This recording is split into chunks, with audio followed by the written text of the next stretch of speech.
रञ्जनशलाकया चक्षुः श्री गुरुवे नमः। श्री चैतन्य मनोभीष्टं स्थापितं येन भूतले स्वयं रूपकदा मह्यं ददाति स्वपदान्तिकं।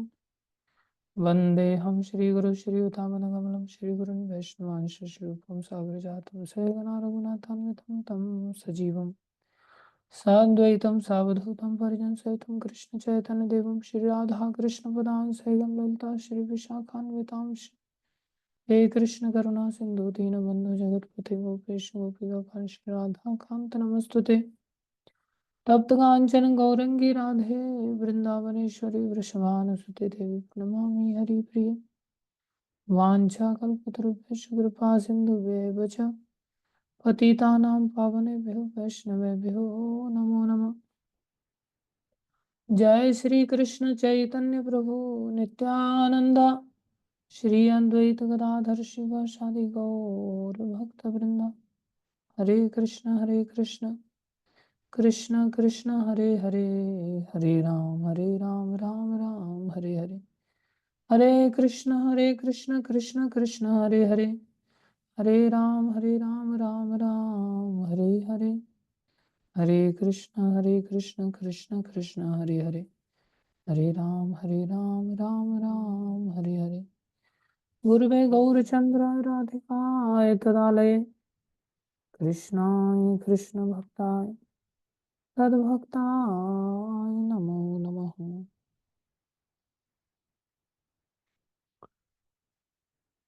हरे कृष्ण। आप सभी भक्तों का हार्दिक अभिनंदन है, स्वागत है, स्वागतम सुस्वागतम। देखो वैसे शनिवार रविवार तो क्वेश्चन आंसर के लिए हमने रखा है,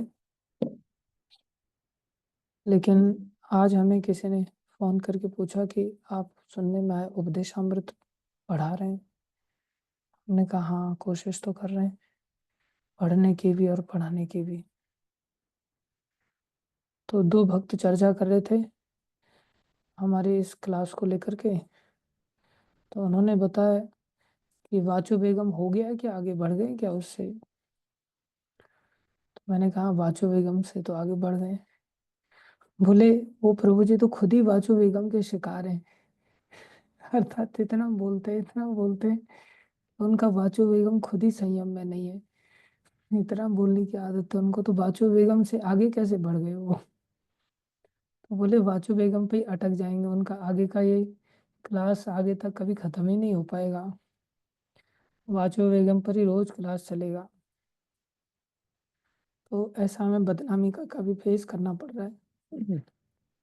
तो प्रश्न उत्तर भी लेंगे, साथ में थोड़ा सा आगे भी पढ़ेंगे, जिससे कि हम थोड़े अपने ऊपर लगे हुए दाग धब्बों को धो पाए। खैर, हम लोग हालांकि वाचो बेगम में अगर पूरा जीवन निकल जाए तो बहुत अच्छी बात है, कोई गलत बात नहीं है। वाचो बेगम नियंत्रित करने में अच्छी बात है, भगवान को अच्छा लगेगा। यार हम लोग उपदेशामृत के अंतर्गत प्रभुपाद कृपा से चर्चा कर रहे हैं, और वाचो बेगम के लेकर के बड़ा सुंदर श्लोक भी है। अगर कृष्णा कॉन्शियस वाचो बेगम है तो बहुत अच्छा है, इसी से भगवान मिल जाते हैं। दुख मेरे साथ इसी बात का है कि मैं कृष्णा कॉन्शियस वाचो बेगम नहीं रख पाता। चाहता हूँ इतना ज़्यादा हो जाए, हालांकि अभी भी काफ़ी ज़्यादा है, और वो मेरा क्रेडिट नहीं, वो गुरुदेव का क्रेडिट है। एक श्लोक भी है ना, मूकम करोति वाचालम। मूक व्यक्ति वाचाल बन जाता है। अभी मैंने अपने जीवन में अनुभव किया है। मैं पहले कभी किसी के सामने बोल ही नहीं सकता था, इतना मूक व्यक्ति था। और बोल नहीं सकता था मतलब शर्माने के कारण तो बोल ही नहीं सकता, आता भी कुछ नहीं था तो बोलेंगे क्या। और दो चार लोगों के बीच में तो खड़ा रहना भी दूभर हो जाता था, भाग जाते थे वहां से। लेकिन जब से प्रभुपाद कृपा से इस्कॉन में जुड़े और गुरु महाराज का सानिध्य मिला, तो मूकम करोति वाचालम का ये प्रत्यक्ष उदाहरण मैंने अपने जीवन में देखा कि मूक व्यक्ति जिसको का खा गा भी नहीं आते एक प्रकार से, और वो वाचाल बन जाता है। और लोग फिर कुछ भक्त लोग तो प्रभु जी आपसे जीत ही नहीं सकते ऐसा बोल करके मेरे को और वाचाल बनाते हैं, अहंकार को जागृत करते हैं। यार ये गुरु कृपा है। तो वाचाल अगर भक्ति के लिए हो जाए बहुत अच्छी बात है। अभी भी हृदय से वाचाल नहीं है, मुंह से ही वाचाल हैं, चाहते हैं हृदय से वाचाल हो जाए। जो बात निकले हृदय से निकले, मुंह से तोते की तरह ना निकले। जैसे रटी रटाई शिकारी आएगा, दाना डालेगा, जाल बिछाएगा, फंसना नहीं और फंसते चले जाते हैं। ऐसे वाला पाठ नहीं रटना चाहिए ना रटाना चाहिए। कोई नहीं, उपात कृपा करेंगे तो हम थोड़ा आगे बढ़ेंगे। उपदेशामृत का विशेष कृपा है हम सभी के ऊपर कि हम लोग इसकी चर्चा कर पा रहे हैं। और उपदेशामृत का मेन फायदा क्या है, कौन बताएगा? कोई हाथ खड़ा करके बताना चाहेंगे उपदेशामृत हम क्यों पढ़ रहे हैं? उपदेशामृत का सबसे बेस्ट बेनिफिट क्या है?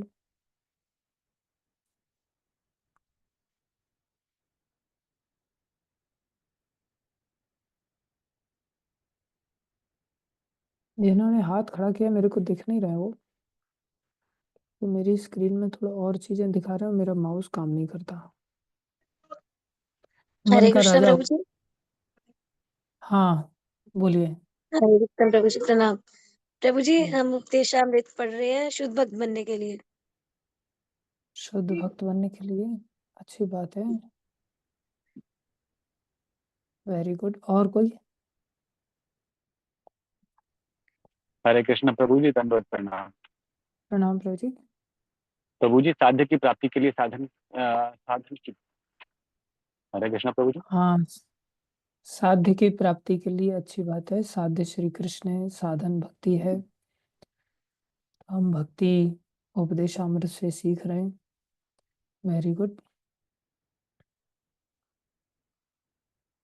हरे कृष्ण सर्वोच्च प्रभु। सफलता पाने के लिए विकास तिवारी जी बता रहे हैं, अच्छी बात है। यस, वंदना माता जी। हरे कृष्ण प्रभु जी, दंडवत प्रणाम।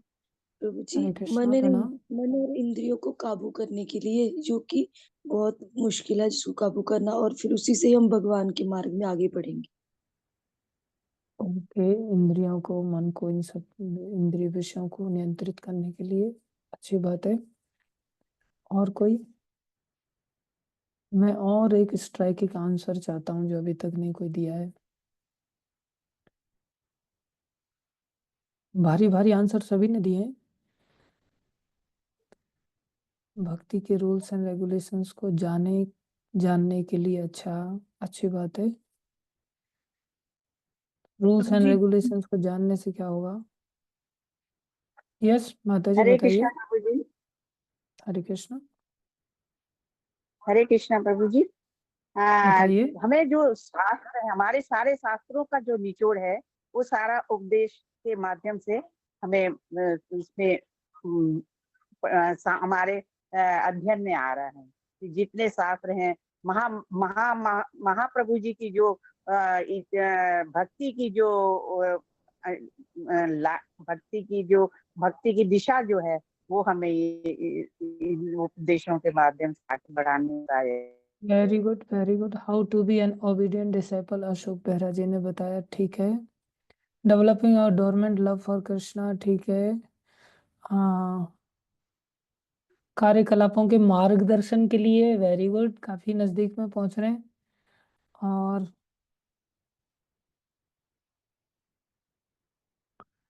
गुरु बनने के लिए जय, बहुत अच्छे, अच्छी बात है। गुरु भी बन रहे हैं भक्त लोग, वेरी गुड, अच्छा लग रहा है मेरे को। डूज एंड डोंट्स के लिए जिन्होंने हाथ खड़ा किया वो भी बोले। मैं नहीं बोल पा रहा हूँ, दिखाई नहीं दे रहा प्रभु जी, मेरे को। भक्ति की क्रियाओं को जो समझने के लिए, भक्ति की यानी भगवत प्राप्ति के लिए जो क्रियाएं हैं, अच्छा, उनको समझने के लिए जो साधन है। समझने के लिए भगवान की, वेरी गुड, बहुत बहुत बहुत अच्छे प्रभु जी, अच्छे हरे आप कृष्ण। लोग। हरे कृष्णा हरे प्रभु जी, उपदेशामृति काफी अगर हम अपने जीवन में उतारे शुद्ध भक्त बनने के लिए।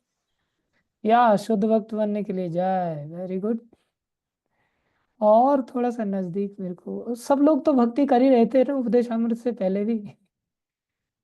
उपदेशामृत भी भक्त बनने के लिए ही है, तो पहले भी क्या कर रहे थे, पहले भी तो भक्त बन ही रहे थे ना। गीता भी भक्त बनने के लिए थी, ईशोपनिषद भी भक्त बनने के लिए ही है, सब कुछ तो भक्त बनने के लिए। उपदेशामृत में ऐसा विशेष क्या है? प्रभु जी, to know the best destination. To know the best destination, best destination तो पहले ही पता चल गया था भगवत गीता से ही कि कृष्ण को पाना है। आद्य वस्तु तो आचार्यों के फुट स्टेप्स को फॉलो करने के लिए जाए। फिर भी हरे अभी तक कृष्णा प्रभु जी। कोई हाँ, व्यक्ति नहीं प्रभु जवाब जी दे आप, पाया है। हरे कृष्णा प्रभु जी। प्रभु जी, आपने एक पॉइंट बताया था कि religion without philosophy is just sentimental, तो हमारी भक्ति सेंटिमेंटल ना होकर के सब्सटैंशियल हो। Very good, very good, thank you Sameer प्रभु, आपका भी जवाब अच्छा है। ये सब चीजें तो भगवत गीता से भी मिल रही थी, फिलोसफी यहाँ से भी मिल रही है, वहां से भी मिल रही थी। और एक आपने अगर प्रीफेस में हमने पढ़ाया था, लास्ट में प्रीफेस के आया था एक बात, आमुख में सबसे लास्ट में आई थी एक बात, बहुत अच्छी बात थी। To have a proper path. भक्ति में प्रगति एटीट्यूड पे डिपेंड करती है। एटीट्यूड पे डिपेंड करती है, अच्छी बात है। तो उपदेशामृत से हम एटीट्यूड प्राप्त करेंगे क्या? यस, भागवत प्राप्ति का सुगम मार्ग। यहाँ पर हम अपनी भक्ति को सुगम करने के लिए उपदेशामृत पढ़ रहे हैं, अन्यथा हमारा मार्ग कठिन हो जाएगा। भक्ति का मार्ग तो सबको प्राप्त है ही, सबने भगवान की ही प्राप्ति करनी है। लेकिन घंटे से मैं जो चाह रहा था वो काफी नजदीक में जाकर, जब मैंने बोल दिया, हिंट दे दिया, तब जाकर के निकल के आया कि भक्ति का मार्ग अगर हमने ये फॉलो किया तो सुगम हो जाएगा, बहुत सुगम हो जाएगा। अन्यथा ये मार्ग बहुत कठिन हो जाएगा। लेकिन ऐसा मत पढ़ो कि आगे पाठ पीछे सपाट। तो एक एक पॉइंट को बहुत अच्छी तरह से हमें दिमाग में बिठा लेना चाहिए। तो सारी बातें साध्य साधन की तो हमें पता ही चल गई थी। तो भक्ति को हमें सुगम बनाना है, अत्यधिक सुगम बनाना है, जो सुगम बन जाएगी केवल इस उपदेशामृत से। छोटी सी किताब है और इसमें इतना इतना एसेंस भरा हुआ है कि हमारे मार्ग को बड़ा सुगम बना सकती है। बस इन बातों को रात दिन थोड़ा दिमाग में घुमाना पड़ेगा। तो सबसे पहली बात, आप लोग पहले भी भक्ति तो करते ही थे। इवन इस्कॉन में आने से पहले भी क्या लोग भक्ति नहीं करते थे? भारत भूमि के लोग काफी भक्ति से जुड़े हुए थे। लेकिन अंतर इतना था कि पहले भगवान को भक्ति करते हुए अपने लिए यूज करते थे और सोचते थे हमारा डेस्टिनेशन बेस्ट है, हमारी गर्लफ्रेंड बोले ये मिल जाएगी तो लाइफ बन जाएगी हमारी, या बॉयफ्रेंड, जो भी है संसार में अलग अलग चीजें, संसारी चीजों को हम पाना चाहते हैं। हम एक उदाहरण दे रहे हैं। तो बोले ये मिलना चाहिए, ये मिलना चाहिए, तो भगवान को यूज करते थे। आप क्यों नहीं कुछ कर रहे हैं? आप, हम नाम जप रहे हैं, भक्ति कर रहे हैं, ये सब कुछ कर रहे हैं, आपसे हमें ये चीज नहीं मिल पा रही, आप किस काम के हैं? करेक्ट। तो जब से हम इस्कॉन में आए तब हमें पता चला थोड़ा सा कि हमें भक्ति करनी है, लेकिन निष्काम भक्ति करनी। भगवत गीता का जो एसेंस है, अगर एक शब्द में कहा जाए कि भगवत गीता क्या है, तो बोले भगवत गीता निष्काम कर्म करना सिखाती है, बिना किसी कामना की भक्ति की जाए, निष्काम भक्ति। किसकी? भगवान श्री कृष्ण की। तो साध्य वस्तु जो पहले संसार की अलग अलग चीजें थी, नौकरी चाकरी पढ़ाई लिखाई संसारी चीजें, वो साध्य वस्तु बदल करके भगवान कृष्ण बन गए। करेक्ट। पहले क्या होता था? संसार ऊपर रहता था और कृष्ण नीचे रहते थे साध्य वस्तु में। अब क्या हो गया? कृष्ण सबसे ऊपर है और संसार पैरेलली जीना है। जैसे जब हम कॉलेज में जुड़े थे भक्ति मार्ग में, तब सोचते थे यार भगवान को भी थोड़ा पूजा पूजा कर लेना चाहिए। और एक भक्त को किसी ने बता दिया कि तुम्हारा सब्जेक्ट्स बैक रह जाते हैं, तुम एक काम करो, हनुमान जी के पास जाकर के वहाँ मूली गाजर ये सब चीज़ें चढ़ाया करो। तो एक मंदिर में रोज मूली गाजर, तो मैंने क्या किया, उनके एक दिन पत्ते तोड़ दिए, मेरे रूम पार्टनर थे, तो मैंने मूली के अलग अलग पत्ते अलग कर दिए। तो एकदम से बिगड़ गए, तुमने मेरे पत्ते कैसे अलग कर दिए? मैं बोला आप तो मूली चढ़ाने जाते, पत्तों का क्या करेंगे, पत्तों को हम सलाद में खा लेंगे।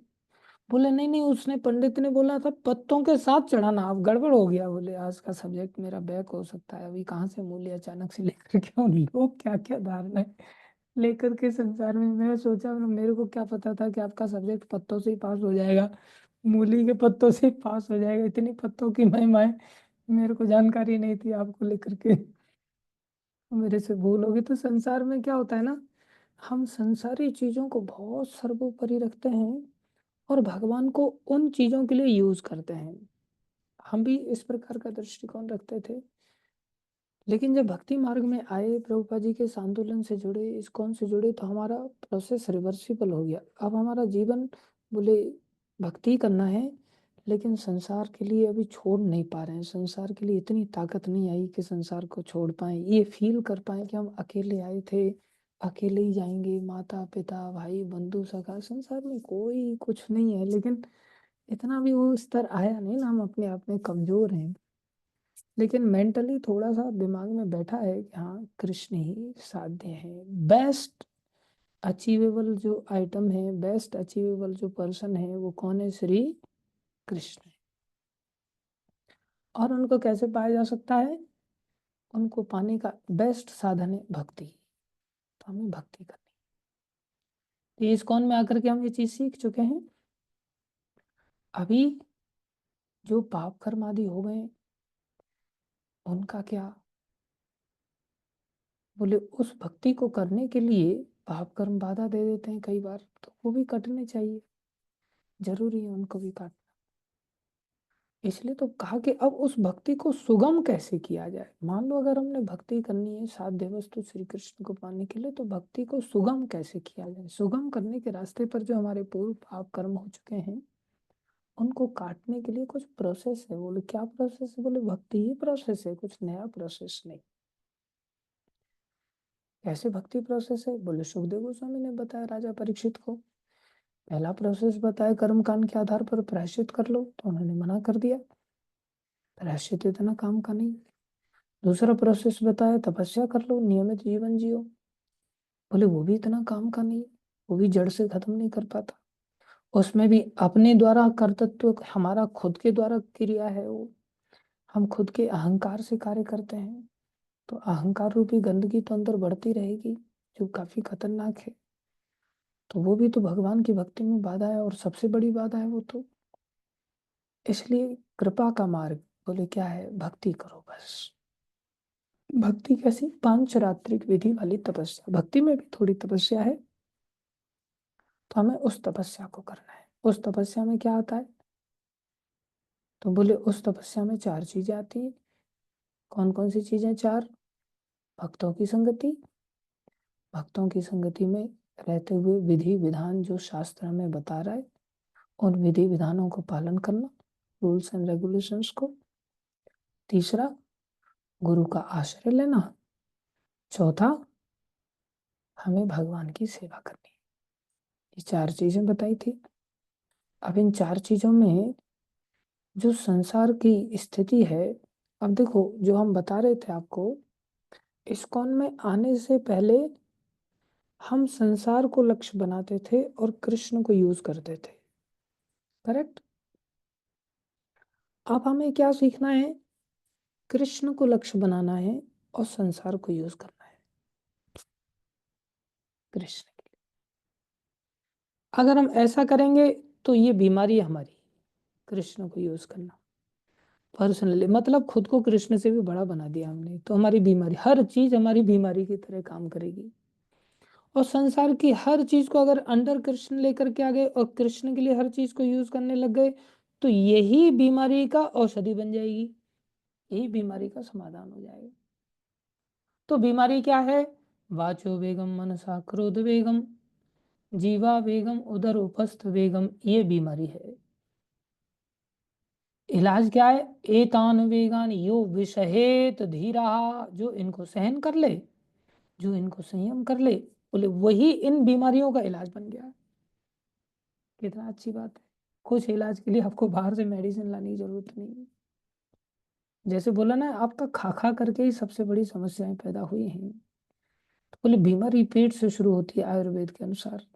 बोले इलाज की तरफ, बोले इलाज के लिए कहीं जाना नहीं, आपकी रसोई में ही इलाज है। कई सारे डॉक्टर्स बोलते हैं आपकी खुद की रसोई में इलाज, कहीं बाहर जाना नहीं, रसोई से ही बीमारी लगी और रसोई के सिस्टम को रिफॉर्म कर दो, आपको वहीं से इलाज मिल जाएगा। Very simple. ऐसी बीमारी क्या है? 6 वेग, वाचो वेगम, मनसा क्रोध वेगम, जीवा बेगम, उदर उपस्थ बेगम। ये 6 वेग इतना खतरनाक है कि हमें ये कुत्ता बनाने के लिए आतुर है। कुत्ता ही नहीं, कुत्ता तो बहुत फिर भी ऊंची चीज है। चनुना चनुनी, जो मल का कीड़ा होता है। आपने कभी डॉक्टर से सुना होगा, अरे जाइए आप यूरिन टेस्ट कराइए। क्यों भैया, यूरिन टेस्ट में ऐसा क्या है? यूरिन का क्या टेस्ट कराना? यूरिन ही नहीं, बोले स्टूल टेस्ट कराइए। क्यों भाई, उसमें क्या है? बोले उसमें ये देखना है कि उसमें, हाँ, कीड़े कैसे हैं, उसके अंदर भी कीड़े हैं। तो ये बीमारी ने क्या बना दिया? बोले हमें मल का कीड़ा, मल शब्द थोड़ा सा अच्छा लगता है बोलने में, थोड़ा प्रोफेशनल लगता है, थोड़ा सभ्य लगता है। हालांकि हम अंदर से सभ्य नहीं है, हम अंदर से असभ्य के बाप हैं एक प्रकार से। इसलिए असभ्य भाषा भी बोलने में हमारे लिए कोई हानि नहीं होनी चाहिए। और वो चीज थोड़ा सा और हमें हृदय को स्ट्राइक करती है, किसी को बोले मल का कीड़ा, नहीं टट्टी का कीड़ा, तब एकदम से अरे यार, कैसे बोल कैसे लेते हैं प्रभु जी? आप बोल इसलिए लेते हैं क्योंकि हम उस दौर से गुजर रहे हैं भाई। क्यों? क्योंकि रात दिन, अगर आप थोड़ा सा ठंडे दिमाग से सोचें ना संसार की स्थिति को, तो सारा संसार रात दिन देखा जाए तो दो ही चीज का डिस्कशन है, either the discussion of women or the discussion of wealth। या तो पैसे का, ऐश्वर्य का, जो भोगों के लिए चाहिए, और या भोग का। तो भोग क्या है? बोले मलमूत्र का ही तो चिंतन है, और क्या है? तो हम उसी के तो कीड़े हुए फिर।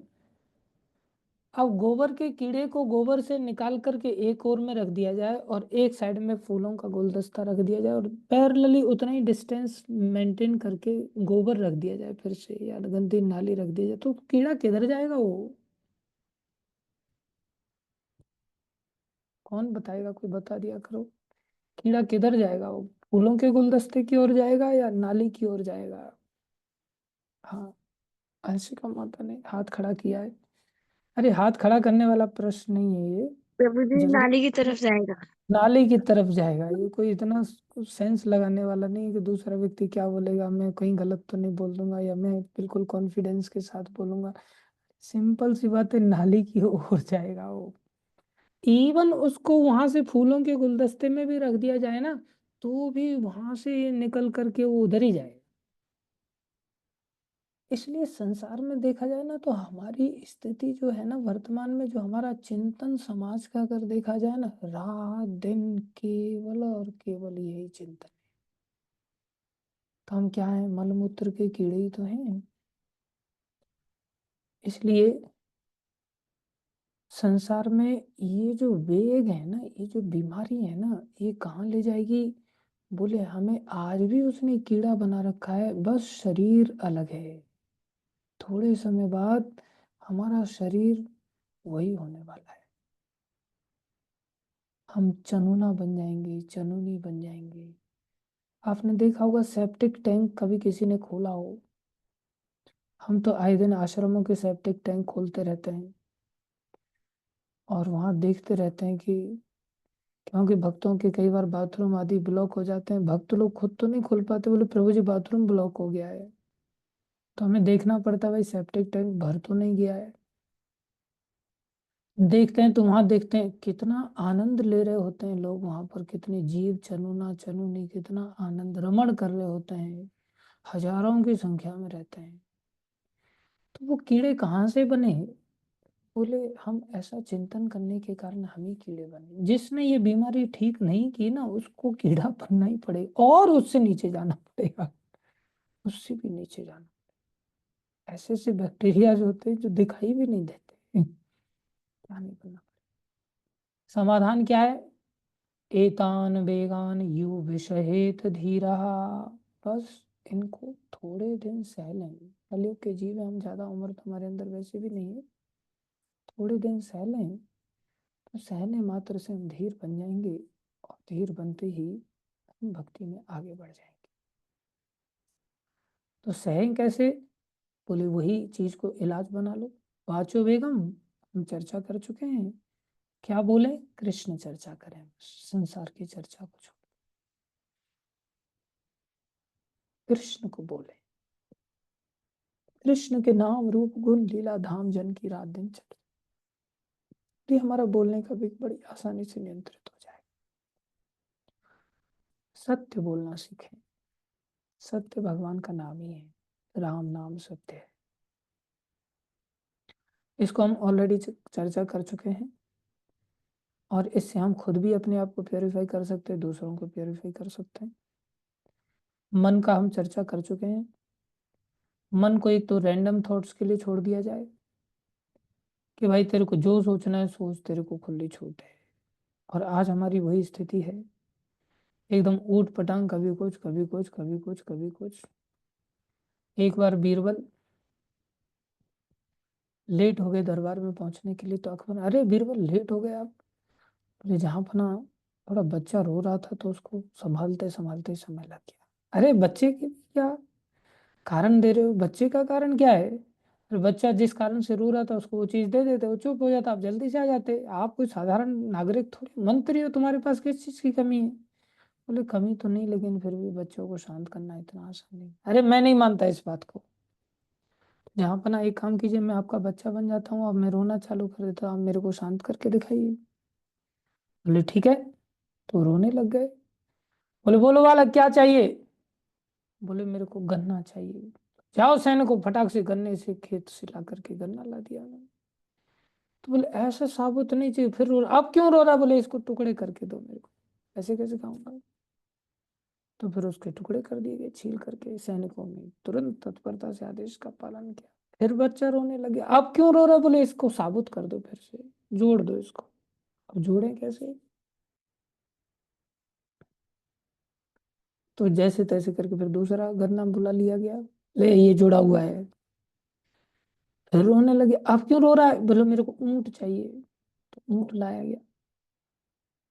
फिर बोला मेरे को, फिर रोने लगा, अब क्यों रो रहे हो? बोले मेरे को कुल्ली चाहिए। मतलब छोटा सा मिट्टी का पात्र, छोटा घड़ा। ले कुल्ली ले ले।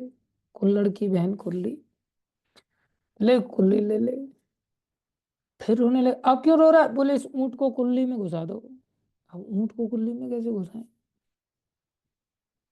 तो ये एक बच्चे को उसने हाथ जोड़ लिया, भैया तू रोता रहे, अब मैं समझ गया तू लेट क्यों हो गया। तो बीरबल बड़े भक्त थे भगवान के, बहुत अच्छे भक्त थे। हम लोग तो इन भक्तों की वैसे महिमाओं को नहीं जानते, हम केवल ऐसा ही जानते कि इन्होंने काफी हंसाने वाली घटनाएं की हैं एक प्रकार से। ऐसा नहीं था, बहुत अच्छे भक्त हैं। भक्त ही तो चतुर होते हैं जो हर चीज का समाधान जानते हैं। तो संसार में एक तो बच्चे वाली सोच है जो हम अपने मन को छूट दे करके रखते हैं, जो मन करे वैसे जाने दो उसको। नहीं, एक सिस्टमेटिक थॉट्स हैं। तो हमें रैंडम थॉट से निकाल करके मन को सिस्टमाइज करने की आवश्यकता है। भाई सुबह 4 बजे तू और कुछ नहीं सोचेगा, नहाने का ही सोचेगा, और कुछ नहीं सोचेगा। 4:30 बजे तेरे को मंगल आरती का ही सोचना है, चलो मंगल आरती चलो, बस इतना इसको अभ्यास में डाल देना है, मंगल आरती करनी है।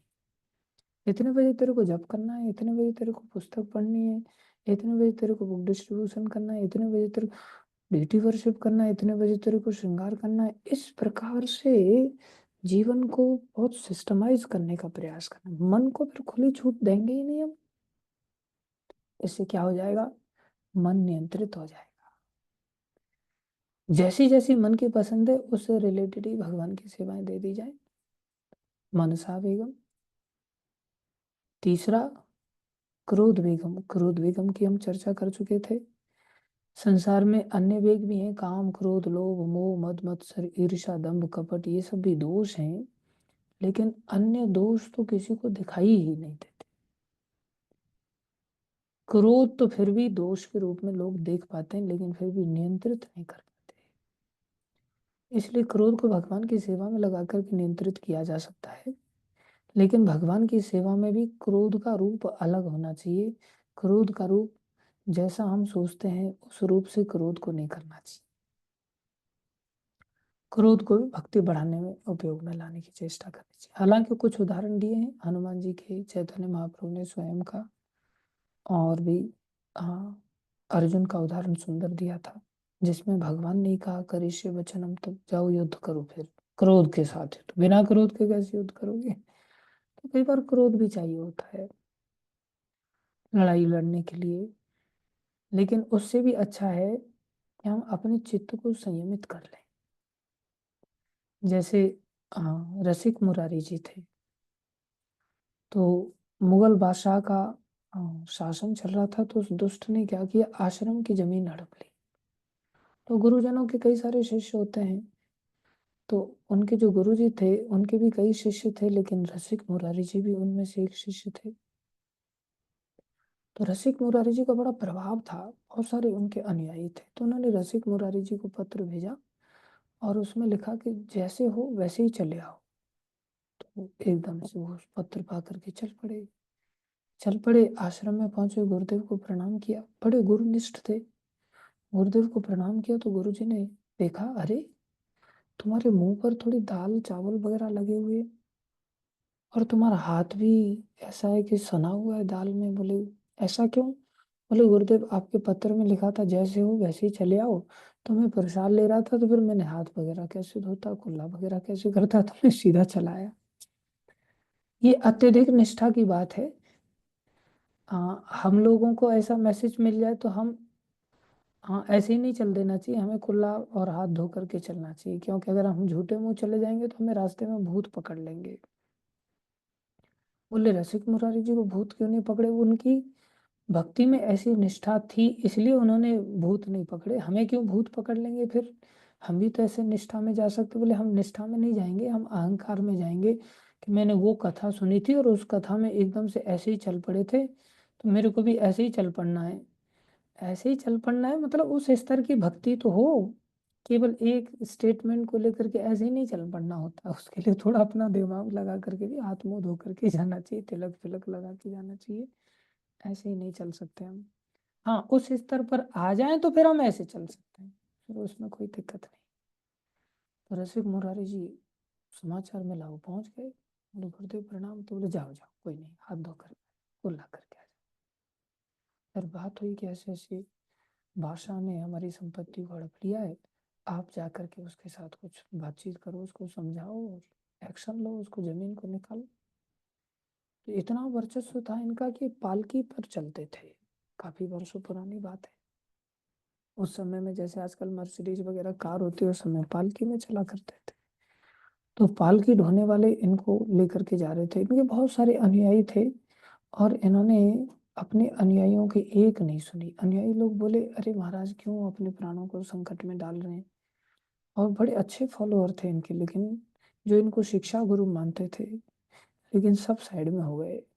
जब देखा कि ये तो मान ही नहीं रहे, ये तो भिड़ने के लिए जा रहे हैं। और मुगल बादशाह इतना चालाक था कि वो कई बार दरबार में पहुंचने से पहले ही संसारी क्रूर तरीकों से मार डालता था। जैसे कंस ने उपाय किए थे, हाथी वगैरह को पीड़ हाथी, मल वगैरह रखे थे, मुष्टिक चाणूर आदि, जो भगवान श्री कृष्ण को रास्ते में बोले सांप भी मर जाओ लाठी भी ना टूटे। तो कहार आखिर में मजबूरी में लेकर के जा रहे थे, बेचारे को जीविका की प्राप्ति होती थी आश्रम से, तो कहार लेकर के जा रहे हैं पालकी पर। तो सामने से क्या देखा कि एक सामने से मदोन्मत होकर के, जिसको मदिरा पान कराया गया था, एक हाथी चला आ रहा है, एकदम खूंखार हाथी, महावत ऊपर बैठा हुआ है और हाथी चला आ रहा है। उसकी आंखों से बता रहा है कि ये बहुत खूंखार है और किसी को भी देखते ही चीर डालेगा, कुचल डालेगा। तो चला रहा तो एकदम से वो पालकी को छोड़ करके भाग गए, लेकिन रसिक मुरारी जी पीछे नहीं हटे और रसिक मुरारी जी प्रसन्न मुद्रा में एकदम से आगे बढ़े जा रहे हैं और सामने से हाथी आ रहा है। हाथी जैसे ही नजदीक पहुंचा तो रसिक मुरारी जी ने ऐसे हाथ किया और हाथी को स्पर्श किया, और जैसे ही हाथी को स्पर्श किया, अरे गज, कब तक तुम अपनी तामसी वृत्ति में जियोगे? कितना काल बीत गया तमोगुण के अंदर रहते रहते। तुम भगवान श्री कृष्ण के अंश हो, जागृत करो अपनी चेतना को, भगवत भक्ति में लग जाओ। एकदम से स्पर्श पाते ही हाथी ने पूरा पंचकोनी प्रणाम कर दिया और पंचकोनी प्रणाम के साथ हाथी फूट फूट करके रोने लग गया।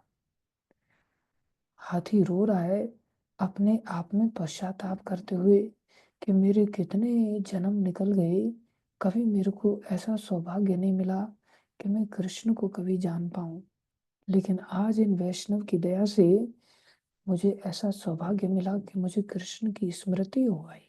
कृष्ण के स्मरण ने उनके हृदय को पिघला दिया और वो रोने लग गए।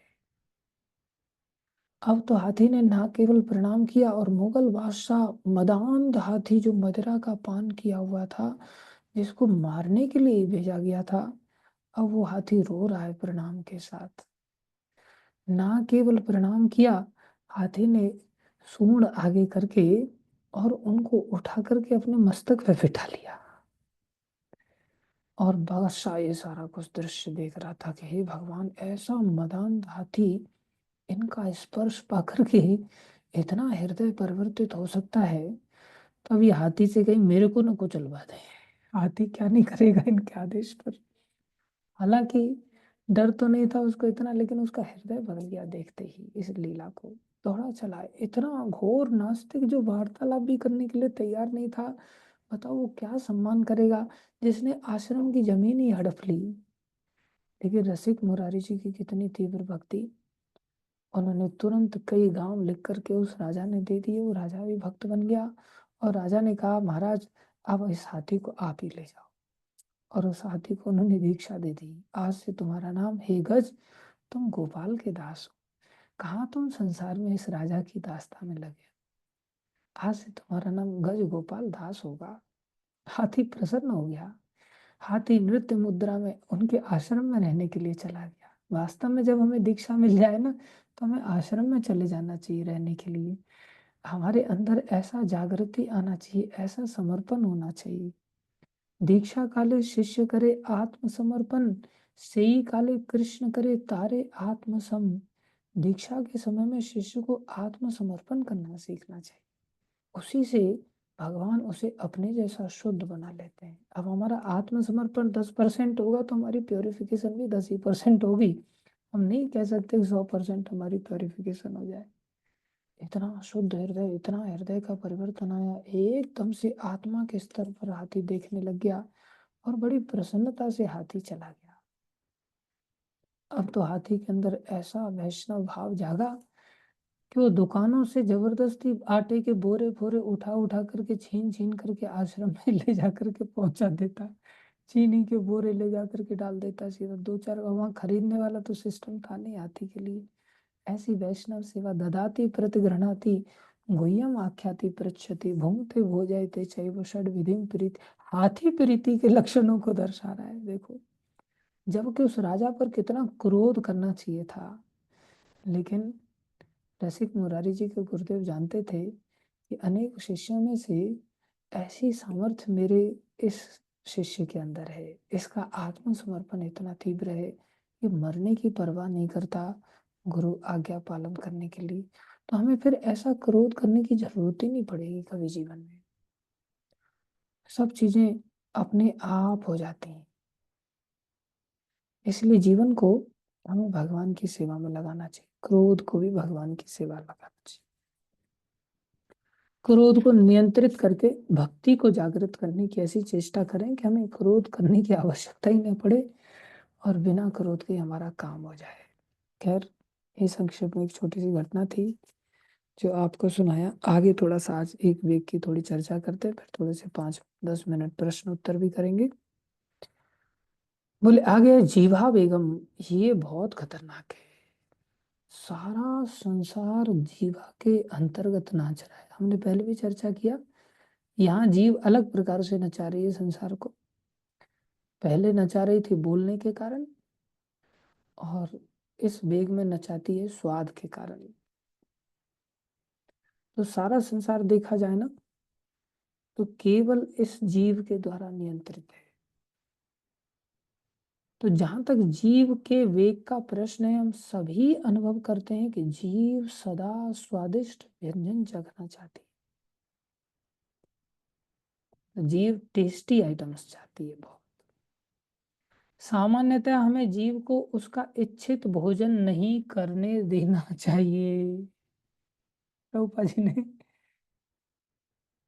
जी ने एक ही लाइन में तुरंत आगे क्लीन बोल्ड कर दिया कि सामान्यतः, हालांकि नॉर्मली बोला ये, नॉर्मली हमें जीव को उसका इच्छित भोजन नहीं करने देना चाहिए। पहले ऐसा कल्चर था घरों में, तो पहले जॉइंट फैमिली होते थे, तो वहाँ पर सास को पूछना पड़ता था बहू के द्वारा, आज सब्जी कौन सी बनेगी। ऐसा हमने अपने घर में देखा जब जॉइंट फैमिली थी। कोई घर का सदस्य बोले आज पकौड़े बनेंगे, लौकी बनेगी, बैंगन बनेंगे, कोई नहीं चलता था। सिर्फ जो दादी बोल देती थी आज ये बनेगा, तो केवल वही बनेगा बस। और उन बुजुर्गों को, पूर्व पहले वाले बुजुर्गों से ज्ञान होता था कि हाँ शुक्रवार को ये बन सकता है, शनिवार को ये बन सकता है, रविवार को ये बन सकता है, कार्तिक में ये बन सकता है, बैसाख में ये बन सकता है। हर महीने का, हर तिथि का, हर दिन का, हर हर छाक का, मतलब सुबह में क्या बन सकता है, शाम को क्या बन सकता है, स्वास्थ्य के लिए क्या अच्छा है क्या नहीं अच्छा, उनको बहुत ज्यादा ज्ञान होता था। उसके माध्यम से जो भोजन बनता था ना, वो सबके लिए कल्याणकारी होता था। लेकिन आजकल न्यूक्लियर फैमिलीज हो गए, तो उनको पूछने का खुद आता नहीं, किसी से पूछने के लिए कोई घर में है नहीं, तो फिर क्या बनाएंगे। बोले बस इंस्टेंट मैगी ले आओ और बना लो बस, या फिर ज्यादा ज्यादा खिचड़ी बना लो बस। यार उन लोगों के जीवन में पूरी खिचड़ी बन जाती है। तो उस समय क्या होता था, स्वादिष्ट व्यंजन अपनी इच्छा अनुसार, हालांकि अपनी इच्छा से कई बार ज्यादा अच्छा भी मिल जाता था, तो वो नॉर्मली मिल जाए तो हम एक प्रकार से काम की पूर्ति नहीं कर रहे हैं, अपनी इच्छा की पूर्ति नहीं कर रहे हैं। हमें मिल रहा है तो क्या कर सकते हैं, हमारी पर्सनल इच्छा तो नहीं थी ना। हम उस चीज को फिर राग के कारण ग्रहण नहीं करें, अटैच्ड होकर के ग्रहण नहीं करें, विदाउट अटैचमेंट के हम उसे ग्रहण कर पाते। लेकिन आजकल, और कई सारे व्यंजन हमें मिल जाते थे, लेकिन आजकल एक आध मोमोज, बस मोमोज खाए जाओ, दुनिया भर के इतने अटैच्ड होकर के लोग मोमोज खाते हैं। कई बार मेरे को लोग एकदम से तत्पर, प्रभु जी आज मोमोज बनाए, वो माता जी आश्रम में बनाए, बोले वो माता जी आई थी, उनको बहुत अच्छे मोमोज बनाना आते, ये देखिए मोमोज आपके लिए। और मैं कंस्ट्रक्शन का काम देख रहा था, मेरे लिए बड़ा बेचारा उत्साह से लेके आया, लेकिन मैं उसको क्या बताऊं, कैसे बताता कि मोमोज को खाना मतलब मेरे को ऐसा लगता है जैसे गोबर खा रहे हैं।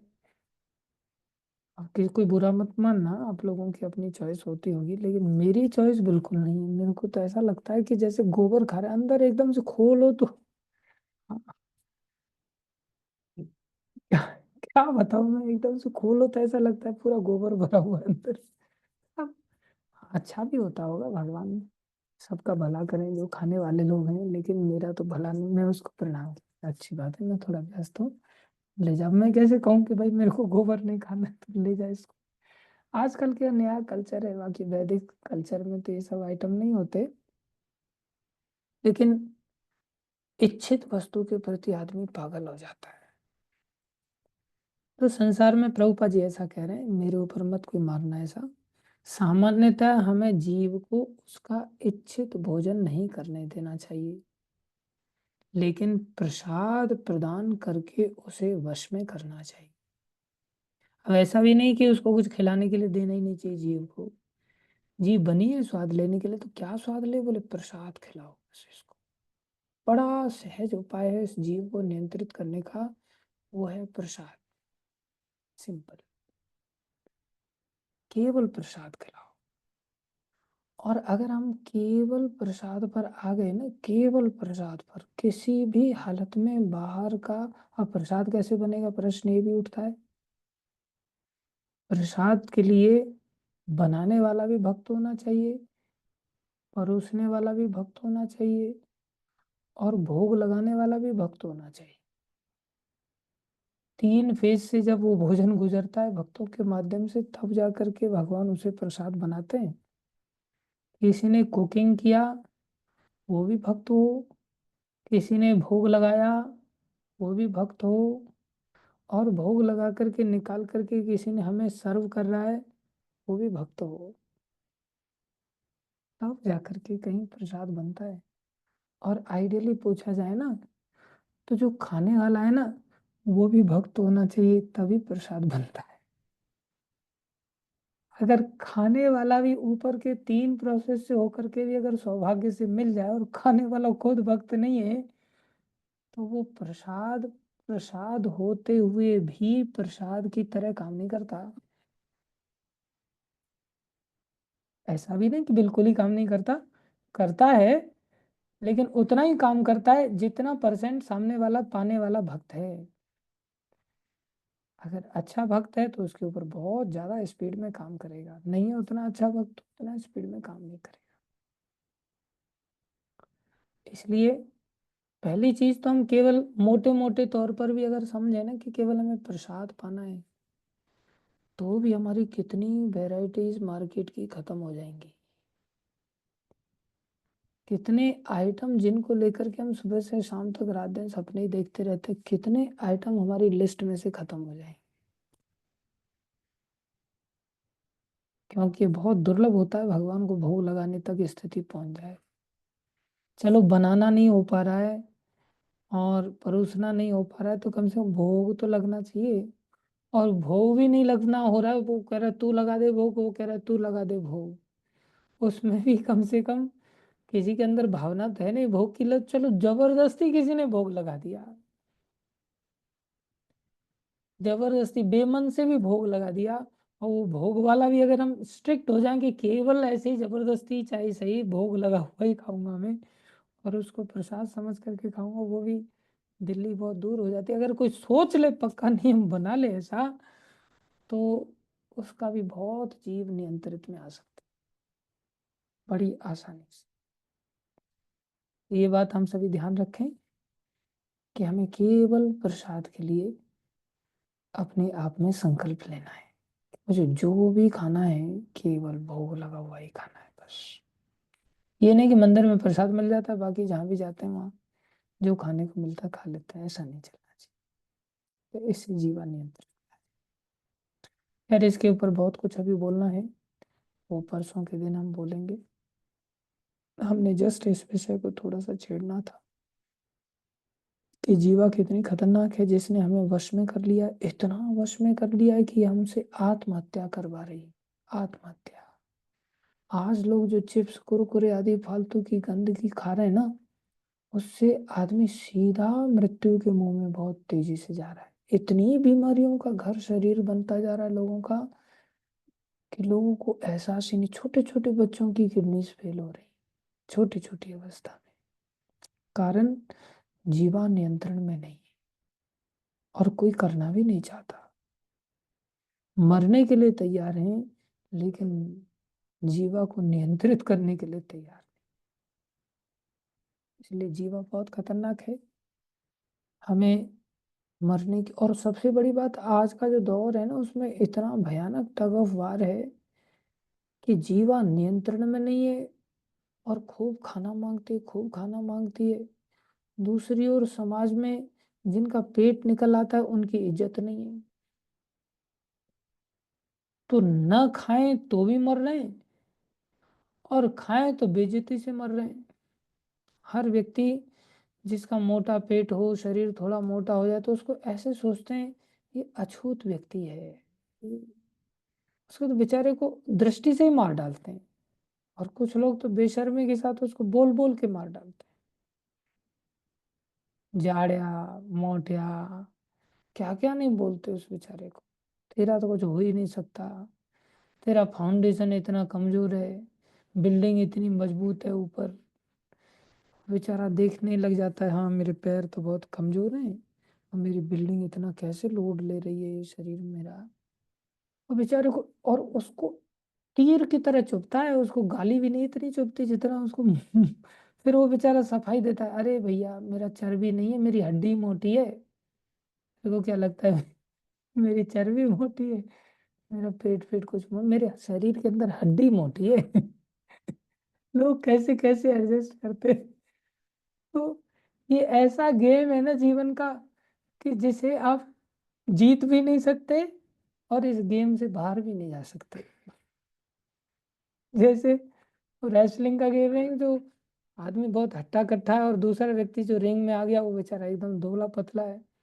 अब उसको पता है कि मैं इसे जीत तो सकता नहीं, लेकिन दनादन मार खाए जा रहा है बेचारा और रिंग से बाहर भी नहीं जा सकता।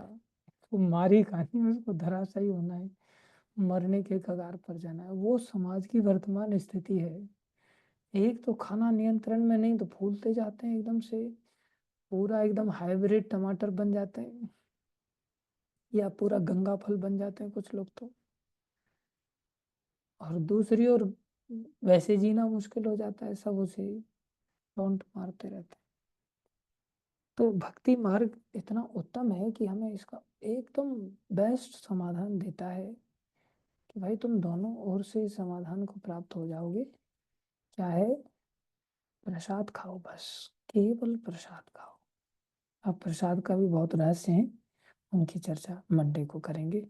अभी आज थोड़ा सा प्रश्न उत्तर 5 मिनट 10 मिनट ले लेते हैं और इसके पश्चात कल पूरी तरह से प्रश्न उत्तर ले लेंगे। टेस्ट भी होगा आपका जो भी आपने पढ़ा है।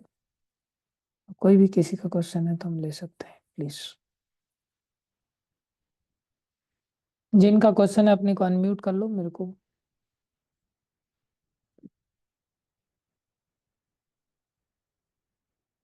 ठीक है, प्रश्न पूरा कंप्लीट श्लोक खत्म हो जाएगा तब आपका टेस्ट होगा, तो कल क्वेश्चन आंसर ही लेंगे हम। हरे कृष्ण प्रभु जी, दंडों प्रणाम। प्रणाम माता जी। प्रभु जी, थोड़ा प्रसाद के बारे में पूछना था कि जैसे हम भगवान को प्रसाद चढ़ाते हैं तो कभी कभी मन में आता है कि हमने वो थोड़ा सा जीरा डाला, नमक डाला, मिर्च डाला, बना दिया, भगवान को चढ़ा दिया, है ना। तो फिर मन में आता है कि ठाकुर जी को बुरा तो नहीं लगेगा, क्योंकि बाहर से मिठाई तो ले ही नहीं सकते हैं। एक बार मिठाई की दुकान पे गए तो वहां पे मिठाई में मक्खी पड़ी थी, तो मैंने उसको बोला कि, बोलता कितनी लेनी है, मतलब नहीं देखो इसके क्या पड़ा हुआ है, कहता अच्छा ठीक है रहने दो, नहीं लेनी तू। तो मैं आ गई। अब ना तो भगवान को कभी ठाकुर की मिठाई चढ़ेगी, भगवान जी अकेले रूखा सूखा खाएंगे तो उनको बुरा तो नहीं लगेगा, हम तो मतलब ऐसे ही चढ़ाते हैं सब्जी थोड़ी, हाँ क्योंकि तो वैसे वैसे लहसुन प्याज बिना। बुरा तो लगता है, भगवान को मीठा बहुत पसंद है।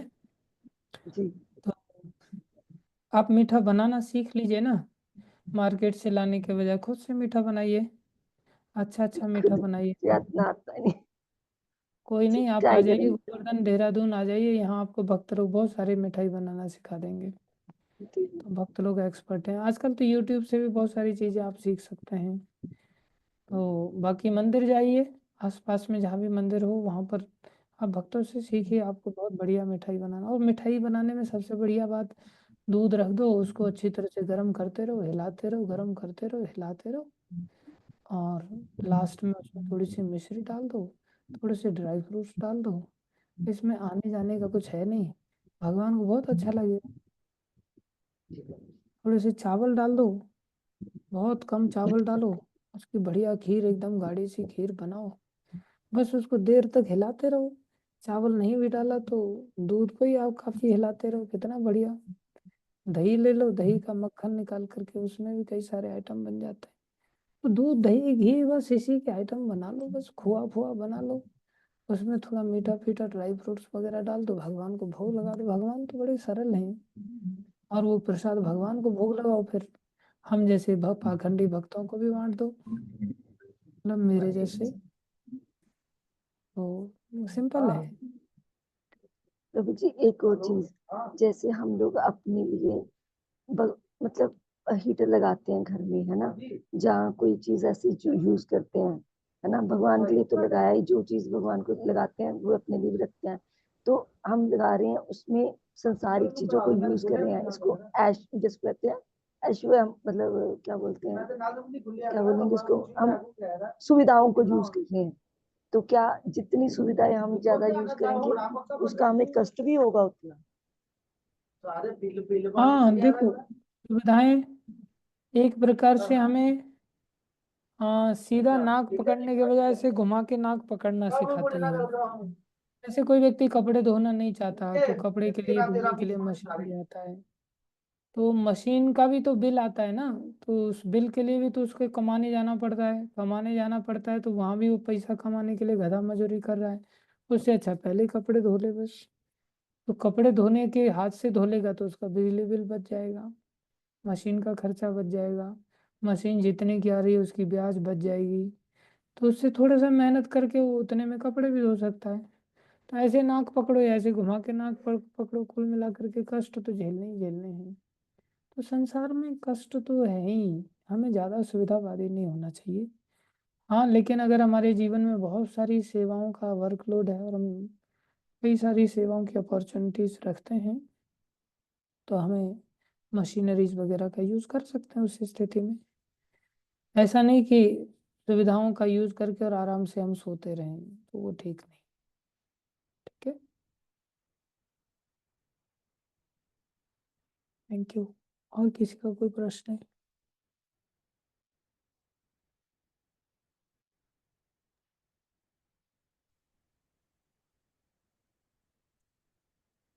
हरे कृष्णा प्रभु जी। हरे कृष्णा प्रभु। दंडवत प्रणाम। प्रणाम मधुमंगल जी। प्रभु जी, मेरा प्रश्न सिर्फ ये था कि जैसे हम किसी को प्रसाद सर्व करते हैं और वो प्रसाद को छोड़ देता है उसके अंदर, थाली के अंदर, तो फिर उस प्रसाद का क्या करें? उसको जब हम फेंकते हैं तो बड़ा दर्द होता है और बड़ी गिल्टी सी फील होती है कि भगवान का प्रसाद है, इन लोगों ने खाया नहीं है। अब इसका क्या करें? इसको फेंके या किस तरीके से उसको मैनेज करें? हाँ, तो अगर वो वरिष्ठ भक्त ने किसी ने खाया है जो हमसे श्रेष्ठ भक्त है और वो बेचारा छोड़ रहा है, तो हम उसका प्रसाद ले सकते हैं, तो उससे हमारी भक्ति वृद्धि हो जाएगी, हम उसके प्रसाद को खा सकते हैं। अगर कोई भक्त हमें ऐसा दिखाई दे रहा है जो हमारे से भी गया गुजरा आचरण है बेचारे का, तो उसके उच्छिष्ट को खाएंगे तो हमारे अंदर भी ऐसी गंदी आदतें आ जाएंगी, तो हमें उसके उच्छिष्ट को खाने की आवश्यकता नहीं है। ऐसी स्थिति में उस प्रसाद को हमें पेड़ की जड़ में डाल सकते हैं, जिससे उस पेड़ को भोजन के रूप में वो प्राप्त हो जाएगा, अर्थात वो प्रसाद खाद बन जाएगा और खाद बन करके वो पेड़ का भोजन बन जाएगा। तो जो वृक्ष है वो तो उससे गया गुजरी स्थिति का ही है ना, तो उस वृक्ष का उद्धार हो जाएगा उस भक्त का उच्छिष्ट पाने से, भगवान को भोग लगा हुआ प्रसाद होने के कारण। या कई बार जो कोई जानवर आदि होते हैं उनको भी खिलाया जा सकता है, लेकिन ऐसी जगह कभी नहीं डालना चाहिए जहाँ हाँ हमारा पैर पड़े उस प्रसाद आदि के ऊपर। अगर वो झूठी थाली में से बचा हुआ है और अगर भक्तों के लिए बनाया गया और बिना झूठी थाली के ही कई सारा चीज बच गया है, तो उसको गरीबों में या संसार में कहीं भी डिस्ट्रीब्यूट किया जा सकता है उसको। तो जो थोड़ा बहुत बचा हुआ है उसको इस प्रकार से ऐसी जगह पर डालना चाहिए जो वृक्षों का भोजन बन जाए, पशुओं का भोजन बन जाए, पक्षियों का भोजन बन जाए, वहां से उनका मंगल हो जाता है। कचरे में नहीं फेंकना चाहिए, नाली में नहीं फेंकना चाहिए, पैरों में नहीं फेंकना चाहिए, उससे अपराध लगता है। ठीक है, ओके प्रभु जी, धन्यवाद। Thank you. कई बार चन्नामृत बच जाता है और लोगों को दिखाई नहीं देता, चन्नामृत खराब भी हो जाता है। उस स्थिति में उसे कहाँ डालें? उस स्थिति में भी उसको किसी पेड़ की जड़ में डाल देना चाहिए। ठीक है, ध्यान रखें सभी लोग। Thank you. और कोई प्रश्न किसी का? हरे कृष्ण प्रभु जी, दंडवत प्रणाम। हरे कृष्ण, धन्यवाद। प्रभु जी, मेरा प्रश्न ये है कि हमारे रिश्तेदार के में जब हम लोग जाते हैं तो वो लोग जब भक्त नहीं होते तो वहां पर भोग लगा हुआ प्रसाद नहीं होता, तो उस टाइम में हम कैसे प्रसाद को सेवन करें प्रभु जी? हाँ, जब प्रसाद उस समय जब प्रसाद ही नहीं तो सेवन का तो प्रश्न ही नहीं उठता। जब प्रसाद है ही नहीं तो सेवन क्यों करना चाहिए? तो बेस्ट है ऐसे रिश्तेदारों के यहाँ ना जाएं और अगर फिर भी हमारा मन इतना सशक्त नहीं बना है और हमें ऐसे रिश्तेदारों के यहाँ जाना पड़ता है, तो हम अपने यहाँ से भोग लगा करके लेके जाएं कुछ, और अपने यहाँ से टिफिन वगैरह खोल करके आपके लिए हम ये विशेष आइटम बना करके लाए हैं। और सच बताएं, हमने भी कुछ नहीं खाया है, हम भी अपने लिए भी लाए हैं और आपके लिए भी लाए, तो पूरा फीस्ट हमारी तरफ से ही ले जा करके उनको कराना चाहिए। और बोले मेरे को पता चला आप ये वाला आइटम बहुत पसंद करते हैं, इसलिए ये वाला आइटम भी हम बना करके लाए हैं। तो जब उसके पसंद का आप आइटम लेके जाओगे तो वो आपको ये नहीं कहेगा ये क्यों बना करके लेके आई है, हमारा आपका घर नहीं था कि आप यहाँ भी तो खा सकते थे। बोले नहीं नहीं, आपको हम कितना प्रेम करते हैं, आपके आइटम पसंद का हमें पता था तो हम ये वाला आइटम बना के लाए। उस आइटम को भी भूख लगा के पहले से लेकर के जाओ, खिलाओ और खुद भी खाओ। जा करके बोल देना चाहिए, अरे आप रिश्तेदार हैं हमारे, आप हमें पराया मत समझो, हम आप ही के घर के हैं, आज आपके घर में आपकी किचन में छुट्टी, आज आपके किचन में हम खुद भोजन बनाएंगे। उनके घर में घुस जाओ तो वो कितने सुख का अनुभव करेंगे पता है आपको। अंदर से बोलेंगे, आप ऊपर से बोलेंगे नहीं नहीं नहीं आप ऐसे कैसे बनाएंगे, आपको तो हम बना के खिलाएंगे, लेकिन अंदर से वो खुश हो जाएंगे, अच्छा है कम से कम आज तो हमें बना बनाया मिलेगा। तो आप जबरदस्ती उनको हाथ पकड़ के बाहर निकाल के अंदर किचन में घुस जाइए और फिर उनको बना करके खिलाइए, और भोग लगा करके अंदर ही अंदर मन ही मन भोग लगा दीजिए, सबको खिलाइए, सब प्रसाद का स्वाद लेकर के एकदम आनंदित हो जाएंगे और बार बार आपको कॉल करेंगे आप आइए और हमारे यहाँ फिर से बनाइए, और आपके भोजन में तो बड़ा अलग ही टेस्ट आता है, सब लोग आपको अप्रिशिएट करेंगे। ऐसा करना चाहिए। कुछ नहीं कर सकते तुम कुछ फल फ्रूट लेकर के जाएं, वो भी भोग लगा करके लेके जाएं, और वो भोग लगा हुआ फल फ्रूट हम खुद भी खाएं और उनको भी खिलाएं। और भी कुछ नहीं कर सकते तो तुलसी का पत्ते वगैरह एक डब्बी में रखना चाहिए, उसको भोग लगा करके लेके जाना चाहिए। और रिश्तेदार हमें जबरदस्ती कुछ सर्व कर रहे हैं जो भोग लगा हुआ नहीं है, लेकिन बिना लहसुन प्याज का उन्होंने हमारा ध्यान रखते हुए बनाया है, क्योंकि हमें वो जान जाते हैं, तो ऐसी स्थिति में अपने पॉकेट में से जो छोटी सी डिब्बी है उसमें तुलसी के जो पत्ते भगवान को चढ़े हुए थे, भोग लगे हुए थे, वो डाल देने का उसमें, और वो डालने से उसको मिक्स करके उसको भोग बना करके खा लेने का, तो वो प्रसाद बन जाता है। तो where there is will there is way, जहाँ इच्छाएं प्रबल होती हैं तो वहाँ रास्ते निकल आते हैं। तो ऐसे बहुत तौर तरीके होते हैं, बहुत चालाकी होती है। अरे मेरा तो पेट खराब है आज, मेरे तो तबीयत उल्टी आ जाएगी सीधी एकदम, दो चार उल्टी कर ही देने का, चाहे उंगली डाल करके बाथरूम में जाके आवाज करने का जोर जोर से, अब वो समझ जाएगा आज ये कुछ नहीं खा सकता बेचारा। क्या खा सकते, बोले थोड़ी सी दही ला दो बस, तो थोड़ी दही भी खा लेने का, भगवान को उसको मानसिक भोग लगा लेने का, ओम विष्णु करके ऐसे थोड़ा कर लेने का। तो 50 तरीके होते हैं। ठीक है, हरे कृष्ण। और किसी का कोई प्रश्न? हरे कृष्णा प्रभु जी, दंडवत प्रणाम। हरे कृष्णा। प्रभु जी, आप कल बता रहे थे ना कि मन को जो सी सेवा पसंद हो उसके अकॉर्डिंग उसको उसमें इंडल्ज कर देना चाहिए। तो प्रभु जी, हमें कैसे पता लगेगा कि हमें कौन सी सेवा पसंद है? स्टार्टिंग में तो सारी सेवाएं अच्छी लगती है, पर वो कंटिन्यूसली करते रहो तो फिर लगता है ये भी करना है, मतलब थोड़े दिनों के बाद लगेगा यार अब मतलब बस ऐसे वाला होता है प्रभु जी। तो हम लोग कैसे कर पाएंगे कि हमारा मन इस सेवा में ज्यादा अच्छा लग रहा है? मतलब जब करने बैठे तो थोड़े दिन तो बड़ा आनंद आएगा, फिर थोड़े दिन बाद नहीं, फिर अगर भगवान की डीटी सेवा करना चाहे रेगुलर हो तो प्रभु जी फिर वो तो बड़ा बर्डन वाला काम बन जाता है कि रेगुलर करनी पड़ेगी। हाँ, हफ्ते में एक आधा दिन तो फिर वो थोड़ा ठीक है कि वो एक हफ्ते दिन में चली जाएगी। और जैसे मतलब कुछ गार्लैंड मेकिंग भी करनी हो तो भी मतलब फेस्टिवल के फेस्टिवल, रेगुलर नहीं। तो इसमें हम कैसे रिकग्नाइज करें कि हमें कौन सी सेवा मतलब हमें ज्यादा करनी चाहिए, हमारे लिए कौन सी सेवा परफेक्ट है? अगर बर्तन साफ करने हैं तो सर्दी आ रही है, अब बर्तन नहीं साफ होंगे, ठंड बहुत लगती है, तो मुझे how we will manage? Thank you, बहुत अच्छा प्रैक्टिकल प्रश्न किया आपने। तो ये सभी भक्तों के साथ ऐसा होता है, नया नया मुल्ला ऊंची बांग देता है। जनरली आपने नमाज अदा करते हुए देखे होंगे, मस्जिदों से आवाज आती है, और वो लोग जो पुराने मुल्ला होते, अल्लाह अकबर, अल्लाह ला इलाहा इल्लल्लाह, वो बड़ा सिंपल वे में गा लेते हैं, और नया अल्लाह पूरा संघ की तरह लंबा बजाएगा, वो दिखाता है कि भाई मैं नया पुजारी आया हूँ, नया मुल्ला आया हूँ। तो ऐसी हमें कोई भी सेवा दी जाती है तो हम उसमें अपना मुल्लापन दिखाते हैं और दिखाते हैं कि हाँ, मैं चपाती भी अच्छा बना लेता हूँ, बर्तन भी अच्छे धो लेता हूँ, जप में भी बहुत निष्ठा के साथ बैठ के जप कर सकता हूँ, अगरबत्ती भी बहुत अच्छी घुमा लेता हूँ, ड्राइविंग भी अच्छी कर लेता हूँ, कीर्तन भी अच्छा कर लेता हूँ, कथा भी अच्छा कर लेता हूँ। इस प्रकार से हम सब कुछ अच्छा करके दिखाते भी हैं, अपने अहंकार की संतुष्टि के लिए भी दिखाते हैं, नॉर्मली हमारा उत्साह भी होता है तो इसलिए भी हम कई बार दिखाते हैं।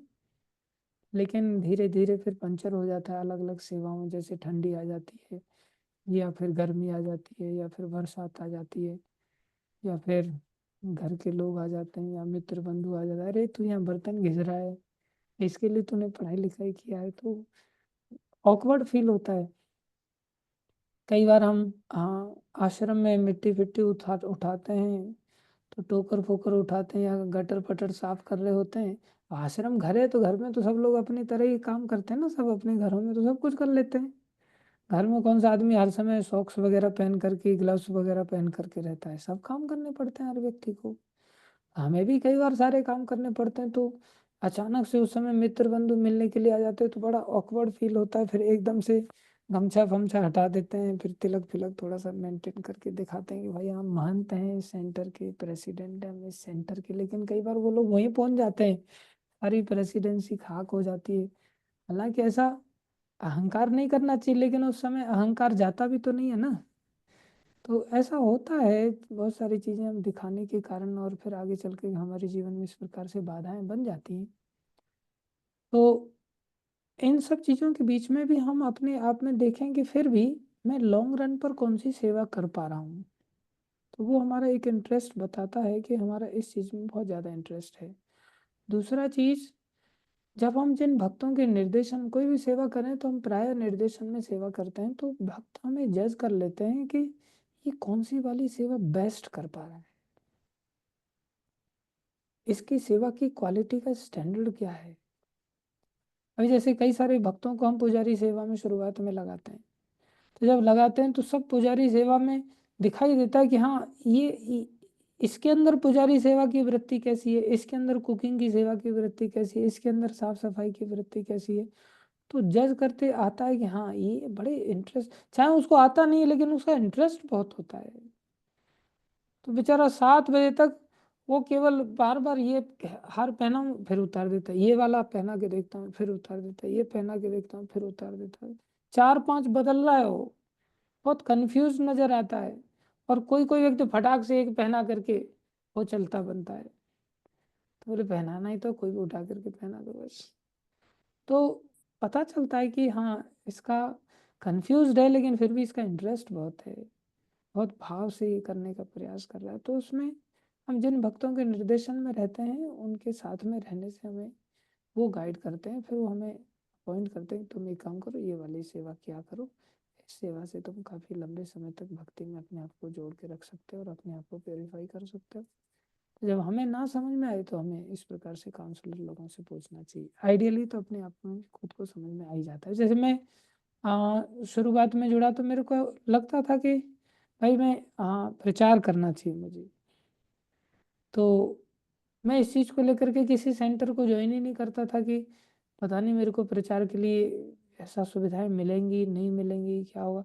लिटरेचर पढ़ना मेरे को बहुत अच्छा लगता है, तो मैं प्रयास करता था बकी पंडित बन करके इस प्रकार से भाषण देना अच्छा लगता है, तो बस ऐसे ही करते रहते थे। तो डिपेंड करता। हरे कृष्णा, प्रणाम प्रभु। गोविंद गोपाल जी के आईडी से जो जुड़े हुए महात्मा जी हैं, प्रणाम। हमारा भी आप सब ठीक है? हरे कृष्णा। आशीर्वाद दीजिए हम भक्ति में आगे बढ़ सके। हरे कृष्ण। Thank you. हाँ, और किसी का प्रश्न है कोई?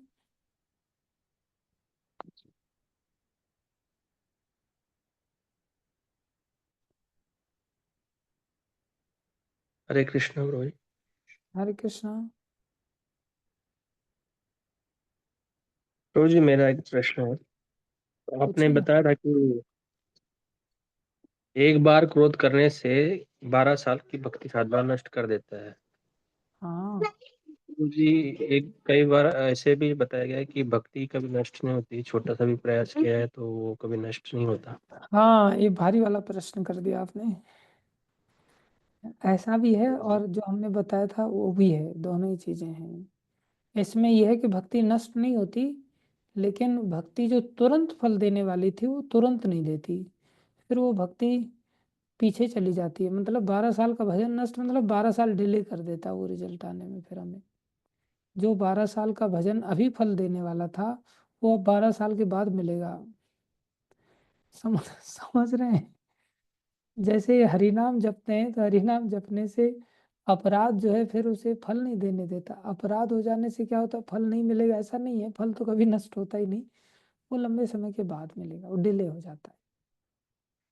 तो आप ऑलरेडी तुरंत फल पाते रहते हैं, आप तो क्रोध करते रहे नहीं है, लेकिन दूसरों के लिए आपने ऐसा प्रश्न किया है। मेरे लिए आपने शायद ऐसा प्रश्न किया होगा, क्योंकि मैं तो क्रोध करता रहता हूँ। और बाकी आप क्रोध करते कि नहीं करते, या आप थोड़ी बताएंगे तो भाग्यश्री माता बता सकती हैं आप क्रोध करते कि नहीं। यस, और प्रश्न आपका कोई? जी प्रभु जी, एक और प्रश्न है। जैसे प्रभु जी हम लोग भक्ति मार्ग में कुछ साधना करने का प्रयास करते हैं, तो साथ ही उसमें हमारे अंदर एक अभिमान भी आता है, ठीक? तो हाँ, आता है उसको ना। हम कैसे कम कर सकते हैं? उसको ज्यादा सेवा आता से है। दूर उसको सेवा से दूर करना चाहिए, और उसके लिए हमें किसी के अनुगत्य में सेवा करना चाहिए। तो हमें झाड़ पोंछ करके वो ठीक करते रहते हैं। ये तो आएगा, लेकिन समय समय पर जैसे आ, किसी ने कोई फसल बोई, तो फसल बोने के साथ वो खाद लगाता है, पानी लगाता है, तो खाद पानी का आश्रय लेकर के घास भी साथ में अवेलेबल हो जाती है, घास भी निकल के आ जाती है। तो उस घास का नराव करना भी बहुत जरूरी है। तो नराव पैरेलली हमें ही करना पड़ेगा, कोई और नहीं। हमने ही उस घास को उगाया एक प्रकार से, और उस घास का नराव भी हमें करना पड़ेगा। ये देखते अच्छा ये घास है, ये फालतू की चीज है, और ये कीमती फसल को ढक दे रही है, इसलिए इसे हटाना पड़ेगा। तो उसका समझदारी, जैसे खेती बाड़ी करना हम बुजुर्गों के साथ में सीखते हैं और देखते हैं कि हाँ ये लोग नराव कर रहे हैं, तो छोटे छोटे बच्चे भी सीख जाते हैं। ऐसे ही हम ऐसे अच्छे भक्तों के साथ रहते हैं तो वो कैसे अपनी भक्ति रूपी फसल को बचाते हैं, उनके साथ में रहने से हम सीख जाते हैं। केवल दूर दूर से ऑनलाइन से देखने से क्या है ना, कि हम देख तो लेते हैं, हाँ ये फावड़ा चला रहे हैं, हाँ ये खुरपी चला रहे हैं, हाँ ये पानी दे रहे हैं। ऐसे दूर दूर रहने से ना हम केवल देख पाते हैं, लेकिन हम चलाना कभी नहीं सीख पाते। उसके लिए तो उनके साथ में रहना पड़ता है। और उनसे केवल ऐसा नहीं कि आपकी आज्ञा सिर माथे, आप भोजन के लिए पूछ रहे हैं तो आपकी आज्ञा को कैसे टालें, आप प्रसाद के लिए पूछ रहे हैं तो प्रसाद तो लेना ही पड़ेगा। लेकिन मैं जानता हूँ आपने काफ़ी लंबे समय पहले आश्रम के गेहूँ भरवाए थे, आप पति पत्नी दोनों आए थे, और आप लोगों ने गेहूँ इकट्ठे करके भरवाए थे आश्रम के ड्रम्स में। तो वो सेवा की थी, लेकिन उस सेवा को सालों बीत गए, उसके बाद फिर आपने हमेशा ही मुंह मोड़ लिया एक प्रकार से कि अब दोबारा कहीं गेहूँ वेहूँ तो ना भरवा लेंगे प्रभु जी। ऐसा मत किया करो आप। और आते भी हो तो फिर आए थे ऐसे प्रभु। आते हो कि प्रभु जी तबीयत खराब हो गई, मेरी हो गई या पत्नी की हो गई या बच्चों की हो गई, आप वापस जा रहे, अरे डॉक्टर यहाँ भी आश्रम में है। आप लोगों को आश्रम में समय व्यतीत करना चाहिए, कम से कम साल में 2-3 महीने तो आपको किसी भी हालत में छुट्टी लेकर के आना चाहिए और समय व्यतीत करना चाहिए। उससे हम खेती का नराव करना भक्तों के साथ में सीख जाते हैं। ठीक है, ये प्रभु जी। यस प्रभु जी। अब तो आप पापा बन गए हो, बताओ। मम्मा जाओ, अच्छी बात है। अब आपकी सेना बढ़ गई, अब सारी सेना को भगवान की सेवा में लगा दो आश्रम में आकर के। बहुत काम है, बहुत काम है। यहाँ देहरादून में भी बहुत काम है, ऊपर ईंटें पहुंचानी है, सीमेंट पहुंचाना है, रेती पहुंचानी है। जल्दी से आ जाओ, तुम्हारा कोटा पूरा करो। ठीक है शशिकांत प्रभु। जरूर आएंगे प्रभु जी। हरे थैंक कृष्ण, यू, धन्यवाद प्रभु जी। Thank you. और कोई प्रश्न किसी का?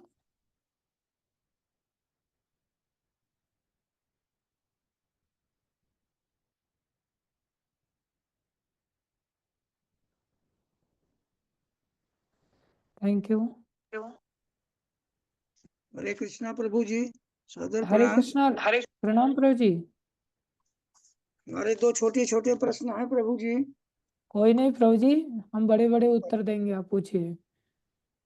पहला तो ये है कि जैसे और कोई देवता हैं, जैसे शंकर जी हैं, हनुमान जी हैं या देवी जी हैं, उनको प्रसाद चढ़ाया जाता है तो क्या उसको शुद्ध करने के लिए इसमें तुलसी दल डाल सकते हैं या नहीं?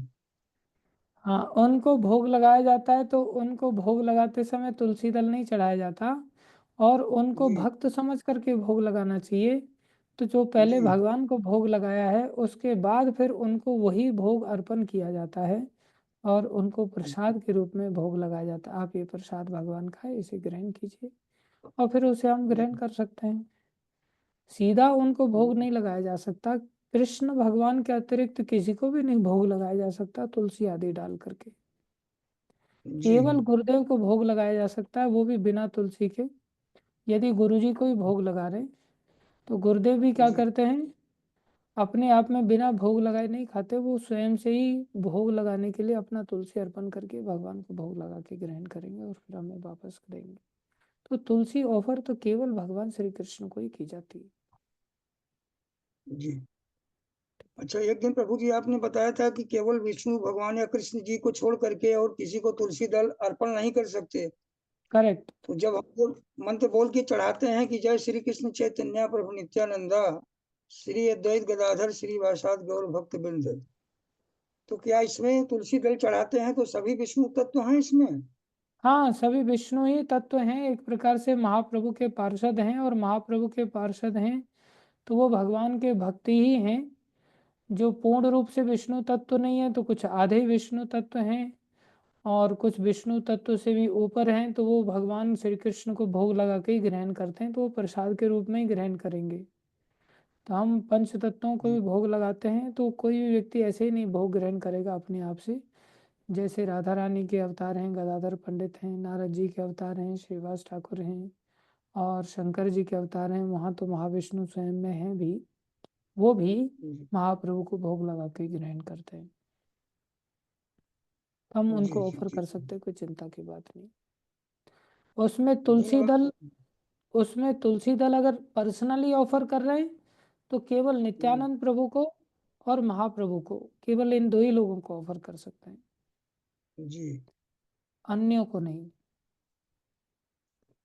जी प्रभु जी। ठीक है, जी थैंक यू, थैंक यू। और किसी का कोई प्रश्न है? हरे कृष्णा प्रभु जी, सादर प्रणाम। हरे कृष्णा, प्रणाम माता जी।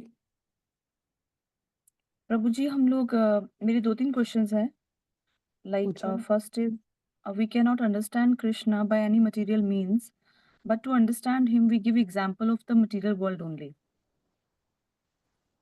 तो हम उसको रिलेट, बिकॉज हम किसी को ये एग्जाम्पल देते हैं तो कहते हैं, एक तरफ तो आप कहते हो कि कृष्ण को हम मटेरियल मीन से समझ नहीं सकते, और फिर आप एग्जाम्पल तो समझने के लिए मटेरियल ही देंगे, तो how do we justify it प्रभु जी?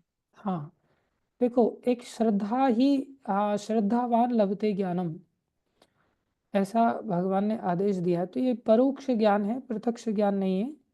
तो परोक्ष ज्ञान की ओर ले जाने के लिए हमें कुछ प्रत्यक्ष ज्ञान की भी आवश्यकता पड़ती है, जो संसार से हम उदाहरण देते हैं। तो उससे क्या होता है, परोक्ष ज्ञान के प्रति हमारे अंदर श्रद्धा का विकास हो जाता है। जैसे ही श्रद्धा का विकास होता है, हम उस प्रोसेस को फॉलो करने लग जाते हैं। तो उस प्रोसेस को फॉलो करने के बाद फिर हमें रियलाइजेशन होती है आध्यात्मिक तत्वों की। तो बाय डिफॉल्ट हम मटेरियल मीन्स से नहीं समझ रहे, समझ तो हम भक्ति से ही रहे हैं कृष्ण को, लेकिन मटेरियल मीन्स हमारे लिए एक रास्ता तैयार कर लेता है, थोड़ा सा एक दरवाजा दे देता है हमको, जिससे कि हम उसमें अंदर घुस पाते हैं। इसलिए मटेरियल एग्जाम्पल्स हमें दिए जाते हैं। Thank you, Prabhuji. Next question is, Prabhuji, even in Bhakti, we see so many people or devotees in Vrindavan, in Dham. They are like looking so happy, and they take care of their appearances as well. और हम लोग देखते हैं, जैसे हम लोग निष्काम सेवा They की take तरफ care of ज्यादा they take care of their appearances. appearance, yes. Okay, How do they okay. appear in the photographs, in the reels maybe? तो प्रभु जी, they look happy as well even, लेकिन हम लोग देखते हैं जो थोड़ा सा भक्ति में उन्नत भक्त है, वो लोग इतना ज्यादा अपनी अपीयरेंस पे ध्यान नहीं देते हैं, और लेकिन उतना if an outsider looks, on looker को वो इतना हैप्पी भी नहीं दिखते हैं। They look like बेचारे से, miserable से. So how do we justify this, Prabhuji? To whom justify? If somebody asks, इतना भी क्या है तुम लोगों का, इतना क्यों तुम उस फॉर्म में जा रहे हो, इतना भी क्या हो गया, थोड़ा भगवान भी तो इतना श्रृंगार करते हैं और आप लोग तो बिल्कुल ही ध्यान नहीं देते हो, लाइक दैट. हाँ, तो देखो, शास्त्र जो कहता है घर वो वाले, ये कहता है कि सॉरी, जो व्यक्ति, माता जी कह रही घर वालों को भी जस्टिफाई करना पड़ता है. हाँ मैं समझ रहा हूँ, तो शास्त्र जो कहता है कि जो व्यक्ति अपना श्रृंगार करता है तो वो कभी भक्त नहीं हो सकता। कारण, क्योंकि हम भगवान की मिरर इमेज हैं, भगवान के एक प्रकार से प्रतिबिंब हैं, असली तत्व तो भगवान ही है। तो जब हम भगवान का श्रृंगार करते हैं, भगवान को ध्यान रखते हैं, तो बाय डिफ़ॉल्ट हमारा अंदर से तेज निकल के आता है और हमारे गुण इतने निखर कर के आ जाते हैं कि कोई भी व्यक्ति हमारे गुणों पर रीझ जाता है। जैसे सुखदेव गोस्वामी, सुखदेव गोस्वामी कैसे महान है कि अलग शिलिंगो जिनको कि पहचान ही नहीं कोई पा सकता कि इतने बड़े महात्मा हैं, इतने छुपे हुए महात्मा और निर्वस्त्र होकर के, लेकिन सारा शरीर उनका इतना आकर्षक है, इतना आकर्षक है भगवान की तल्लीनता के कारण कि वो भगवान के जैसे सुंदर लग रहे हैं। और वृत्तैश्च बालैर अर्भकाः, ऐसा बड़ा सुंदर श्लोक है भागवतम में, चारों तरफ से बालकों से और स्त्रियों से घिरे हुए हैं। सब लोग उनको, कोई बावड़ा कह रहा है, कोई नंगा बाबा कह रहा है, कोई कुछ कह रहा है, लेकिन ऊपर से कह रहे हैं, लेकिन अंदर से उनको छोड़ने का भी मन नहीं कर रहा है। अंदर से सब उनके साथ पीछे पीछे भागते चले जा रहे, भागते चले जा रहे, इतने आकर्षक भी लग रहे। तो जो भक्त हो जाते हैं ना, उनको सजाने संवारने की आवश्यकता बहुत ज़्यादा नहीं होती और वो नेचुरली सुंदर लगते हैं। नेचुरली जो सुंदर होना है ना, वो बड़ा अलग होता है। और जो आर्टिफिशियल, जो हम श्रृंगार आदि के द्वारा सुंदरता को, अपीयरेंस को बढ़ावा देते हैं, वो एक अलग किस्म की सुंदरता होती है। तो जो भक्त हैं और भगवान हैं, वो तो इसी नेचुरल सुंदरता को लाइक करते हैं, जो गुणों के रूप में और भावों के रूप में हृदय से प्रकट होती है। और जो संसारी लोग हैं वो इस अपीयरेंस का ध्यान रखते हैं। तो कई बार हमें संसार में इंटरेक्ट होना होता है, तो संसार के जो जिस स्तर का व्यक्ति है उस स्तर पर भी हमें जाकर के कई बार बिहेव करना होता है, जिससे वो व्यक्ति भी हमें अलग थलग ना समझे। अभी जैसे प्रैक्टिकली देखा जाता है कि जब हम लोग साधु बन जाते हैं तो कॉलेज में, हॉस्टल आदि में आसानी से प्रीचिंग करना संभव नहीं हो पाता, लेकिन जो हॉस्टलाइट्स हैं, अंदर के जो रहने वाले लोग हैं, उनके लिए उनके बीच में रहते हुए प्रीचिंग करना बहुत सहज हो जाता है। तो ऐसी स्थिति में जो चीज़ें आसान हो लोगों को लूप में लाने के लिए, लोगों को अट्रैक्ट करने के लिए, लोगों को प्रीचिंग में इन्वॉल्व करने के लिए, तो कई बार हमें उनके जैसा भी व्यवहार थोड़ा बहुत करना चाहिए, जिससे कि वो हमसे अलग थलग ना जाएं और हमारे सर्कल में अंदर आ जाएं। और जब सर्कल में अंदर आ जाएं तो उन्हें फिर हमारा असली रूप भी देखने को मिलना चाहिए कि ये इंटरनली ऐसे हैं। लेकिन सावधानी इसमें ज़रूर बरतनी पड़ती है कि हम धीरे धीरे पहले से ही अनेक संस्कारों से भरे पड़े हैं, साज श्रृंगार के। तो इस संस्कार के कारण हमारे अंदर इस मार्ग में भी जब इस प्रकार की ढाल मिल जाती है ना, तो फिर हम धीरे धीरे घुस जाते हैं। तो हमें लक्ष्य को भी ध्यान रखना चाहिए कि हम किसके लिए क्या कर रहे हैं। तो ऐसा नहीं कि ये ढाल बना करके और इसके नीचे अंडर टेबल हम अपना ही खुद का फोटो खींचते रहें, सेल्फी लेते रहें, फोटो खिंचाते रहें, इसका भी हमें बढ़ावा नहीं देना चाहिए। तो इससे बचना इतना आसान नहीं होता, इसलिए शुरुआत में तो हमें अपने आप को ऊपर उठा लेना चाहिए और उसके पश्चात फिर हमें लोगों के बीच में जाना पड़े तो इस प्रकार से व्यवहार करना चाहिए। जैसे भक्ति सिद्धांत महाराज थे, शुरुआत में उन्होंने कितनी कठोर तपस्या किया, कितनी बड़ी आराधना किया। ऐसे प्रभुपाद जी थे, उन्होंने शुरुआत में कितनी कठोर आराधना किया और आराधना के पश्चात फिर उन्होंने अपने आप को समाज के स्तर पर भी ला करके खड़ा किया, बढ़िया घोड़ी रखा, कार लिया भक्ति सिद्धांत महाराज ने, बॉडीगार्ड वगैरह रखते। तो एक संसारी रेपो भी उन्होंने मेंटेन किया, जैसे प्रभुपाद जी ने इस्कॉन संस्था में रेपो मेंटेन करके दिखाया, लोगों के लिए कि स्टैंडर्ड मेंटेन करके दिखाया। तो ये पैरेलली पहले विरक्ति आए, फिर संसार में हम इस प्रकार से व्यवहार कर सकते हैं। Fine, Prabhuji, I got my answer. Hare Krishna. Prabhuji, one last question. आपने जैसे हम लोग बोलते हैं कि human body is so dirty, it emits dirt from all the openings, तो प्रभुजी why it is even praised by the demigods then? और कृष्णा हाँ है, जैसे हम कृष्ण की सेवा करते हैं, उसमें भी देखा जाए तो it's just a covering, beyond that it's never free of such dirt, right? Body में तो है ही, but still Krishna has allowed his seva and even touching the vigraha, so why do we emphasize so much on it being dirty?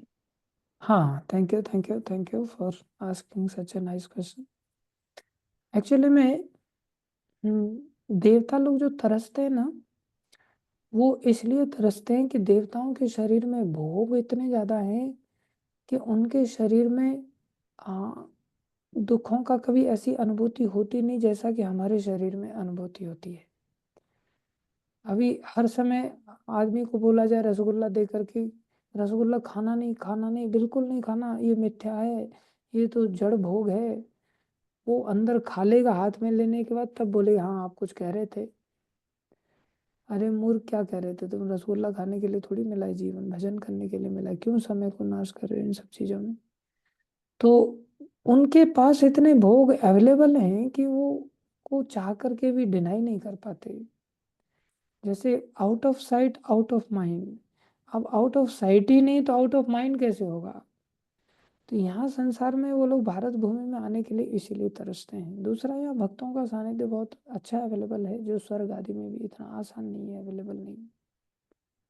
हरी कथाएं वगैरह, तीर्थ स्थल वगैरह, यहाँ भक्ति के हर कदम कदम पर अपॉर्चुनिटीज हैं। तो भक्तों का सानिध्य है और साथ में दुख भी यहाँ मिलते हैं, जिससे व्यक्ति को रियलाइज होता है, एकदम अंधा होकर के डूबा नहीं रहता संसार में। और कम समय की उम्र रहती है, जिससे कि थोड़े समय में मेहनत करके वो वापस जा सकते हैं। देवलोक में उनकी आयु काफी लंबा समय होती है और लंबे समय के भोग होते हैं, भोग के संस्कार पड़ते चले जाते हैं, तो अंततः भगवान का भजन नहीं हो पाता, वो दूर चले जाते हैं। इस कारण से देवता लोग यहाँ आने के लिए तरसते हैं। दूसरा, हमारे सारे शरीर में गंदगी है और भगवान हमें टच करने की भी अनुमति देते हैं, बाहर से साफ सफाई होने पर भी। ये केवल और केवल भगवान की कृपा ही समझना चाहिए। इसमें हमारा कोई अधिकार नहीं है कि हमारे को ये अधिकार दिया, हमारे पास मनुष्य शरीर आ गया इसलिए भगवान हमें टच करने के लिए दे रहे हैं, ऐसा नहीं। हमें अधिकार भी मनुष्य शरीर का अगर दिया है तो भी भगवान की कृपा से ही दिया गया है, और वो छूने का अधिकार भी दे रहे हैं तो भी गुरुजनों के आदेश पर हम ऐसा करते तो वो भी भगवान के प्रतिनिधि हैं, तो उनकी आज्ञा में हम कर रहे हैं तो वो भी कृपा ही है। और भगवान ने विधान भी शास्त्र में बनाया तो वो भी केवल कृपा के कारण विधान बनाए, तो सब कुछ केवल भगवान की कृपा ही है। वो एक अलग एस्पेक्ट है कि हम डेटी वर्शिप वगैरह कर रहे हैं या पुजारी बन रहे हैं या कुछ भी कर रहे हैं, तो वो भगवान की कृपा का पक्ष है। दूसरा पक्ष है, जब हम अपने आप में कंसर्न करें तो हमें तो अपने आप को सदा गंदगी का एक थैला ही समझना चाहिए, गंदगी का एक पिटारा ही समझना चाहिए, एक घड़ा ही समझना चाहिए। उससे क्या है, हमारी ये वास्तविकता हम याद रखते हैं तो हमारे अंदर अहंकार नहीं जागृत होता और हम दीनहीन बने रहते हैं। जितना हम अपने आप को गंदा समझेंगे उतना ही हम कृपा के याचक बन जाएंगे। जितना हम अपने आप को श्रेष्ठ समझेंगे, महान समझेंगे, उतना ही हम कृपा बांटने वाले बन जाएंगे। इसलिए हमें कृपा का याचक बनना है, कृपा के बांटने वाले तो हम आने वाले समय में बनेंगे, नेचुरल वाले। अहंकार वाले कृपा के बांटने वाले नहीं बनना हमको। तो इसलिए एम्फासाइज किया जाता है, क्योंकि आखिर में डीटी वर्शिप वगैरह तो हमारे लिए बहुत थोड़ी देर का ही होता है। ज़्यादा समय तो हमारा जीवन व्यक्तिगत शरीर के स्तर पर हम व्यतीत करते हैं, तो हमें शरीर का ज्ञान होना चाहिए कि हमारा शरीर है क्या चीज़ और हम किसके लिए अपने जीवन को जी रहे हैं। जिनका जीवन पूरी तरह से कृष्ण के लिए, उनको एम्फासाइज नहीं किया जाता, उनको तो कृष्ण लीला एम्फासाइज किया जाता है कि भाई कृष्ण लीला में ये है, ये है, ये है। तो रात दिन वो लोग उन्हीं चीज़ों में लगे रहते हैं। हम किस चीज़ में लगे हुए हैं उस पर तो फिर एम्फासाइज करना पड़ेगा ना, अगर गंदी चीज़ में लगे हुए हैं तो। Correct. Ji Prabhuji, thank you. Thank you so much. Yes, और कोई प्रश्न है किसी का? प्रभुजी बहुत सारे हैंड रेस है, तो क्या कर ले सकते हैं क्योंकि टाइम भी बहुत हो गया है, तो हाँ, कर ले सबको नोट कर लेना, सबको चांस दे देना। कि कल कौन कौन से लोग थे। लोग दुखी नहीं होने चाहिए, ठीक है। Thank you. और लोगों ने मेरे को भी दुखी नहीं करना चाहिए, क्योंकि मैं भी सुबह 3 बजे से उठा हूँ और भी विश्राम करना पड़ेगा किसी भी हालत में। Thank you. शिला प्रभुपाद की जय, श्री गुरु महाराज की जय, अनंत कोटि वैष्णव वृंद की जय। मैं सुबह के 3 बजे से उठाऊँ, दोपहर के 3 मत समझ लेना आप लोग। हरे कृष्ण। प्रणाम सभी भक्तों।